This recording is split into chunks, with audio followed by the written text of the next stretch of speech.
Okay, guys, this is the meat of this chapter. So we're going to talk about naming ionic compounds and writing their formulas. So when atoms lose or gain electrons, they become ions. Cations are positive. Positive anions mean that an electron is lost. Remember, electrons are negative. So if you lose the negative, you become positive. These are going to be the alkali metals and the alkaline earth metals. Notice that hydrogen, lithium, sodium, potassium, rubidium, cesium, they all have a charge of +1. They're in group 1. That's not a coincidence, okay? If we look at group 2 elements all have a charge of +2. So what this means is the group 1 elements lose 1 electron. The group 2 elements lose 2 electrons. If we come over here, the group 3 elements lose 3 electrons. We're skipping those middle ones because they don't always follow those rules. Now, our nonmetals become anions. So anions are formed when they gain electrons. You gain negative and you become negative. Our goal is to get to 8 electrons, to be like a noble gas. And so our charge is going to be how many it takes to get to that. So group 7 electrons, they have 7, they need 1 more. So they have a charge of -1. Group 6 have 6 electrons, so they need 2 more to get to 8. So they have a -2 charge. Group 5 electrons, they have 5 electrons, so they need 3 more to get to 8, thus the -3 charge. This shouldn't be new. This should be physical science a couple of years ago. So we just want to know, what are the charges of the following elements? So these top ones are on your periodic table. So let's take a second, find them on your periodic table. So pause this video, find them on your periodic table, and fill in the chart. Okay, so hopefully you actually paused the video and did this. Potassium is a group 1 element, and so it's going to have a charge of +1.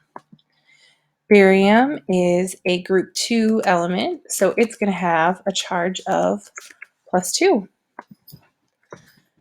Phosphorus is a group 5A element, so it needs 3 more electrons, so it's going to have a charge of -3. Bromine is a group 7A, so it has 7 electrons. It's going to need 1 more, so we'll give that a -1 charge. And then aluminum is a group 3A, so it is going to lose those 3 electrons and become a +3. Now, if you notice, these bottom ones here are not on your periodic table because they are multiple atoms together. This is going to be on the common cation sheet and common anion sheet that you got from the sub today. It's one of your gold sheets. This was the one that really got me through high school chem. This was my favorite one. So take a second, look through these are all anions. So look through the anion side and get a feel for how it's separated. It's by ending. So it's 8, ite, I'd, us. Okay. So take a moment, find these 3 polyatomic atoms on there, and write down the charges. So pause it and do that.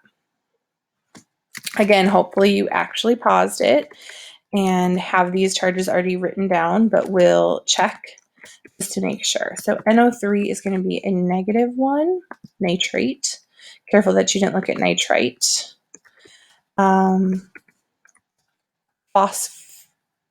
Phosphate, sorry, is going to be PO4 -3. And then ammonium, if you found that on the front side, should be NH4 +1.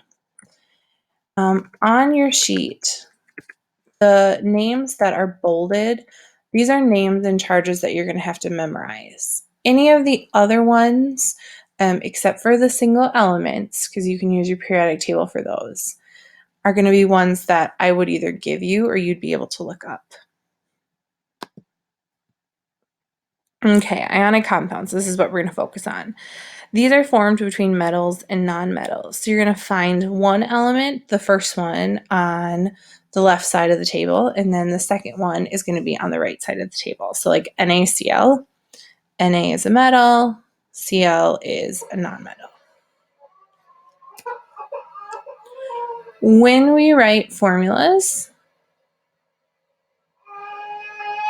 for compounds, we need to use their charges. So ionic compounds are always neutral, which means that the charges need to cancel. So we're going to use something called the crisscross method, okay? I'm going to continue this video in another section.